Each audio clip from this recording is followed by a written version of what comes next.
I'm Ed Kelley, editor of The Oklahoman. Drug courts in Oklahoma have strong advocates where you might least expect them. That would be among prosecutors. These are law and order men and women who nevertheless see the value of an alternative form of sentencing. Drug courts in Oklahoma still are relatively few in number, only about 40 or so statewide. They don't begin to address the problems associated with crimes that stem in large part from abuse of drugs. That's because a number of such crimes are almost overwhelming. But drug courts are seen as effective tools to give nonviolent offenders a chance to turn the corner outside of a prison setting.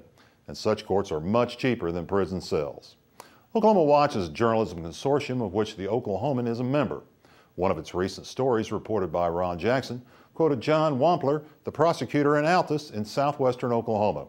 Wampler also heads up the DA's organization statewide. He is a self-described huge supporter of drug courts and the successes that have come from them.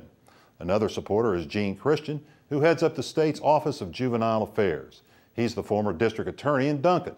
He thinks drug courts in Oklahoma actually are a stricter form of probation because participants are monitored and held accountable. Oklahomans who participate in drug courts enter a plea agreement in exchange for prison. As the Tulsa World describes it, drug courts essentially are a form of judicial intervention. Participants must agree to conditions laid out by a board of local officials involved in the criminal justice system. Aside from prosecutors, drug courts also are viewed favorably by some political conservatives.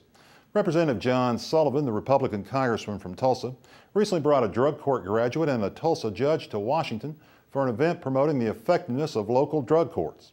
Also on hand was the actor and activist Martin Sheen, who delivered a passionate case for them. The way Oklahoma incarcerates its lawbreakers is long overdue, in large part because of costs. Drug courts don't work for all offenders, but they are a good alternative, as witnessed by the men and women who see them up close.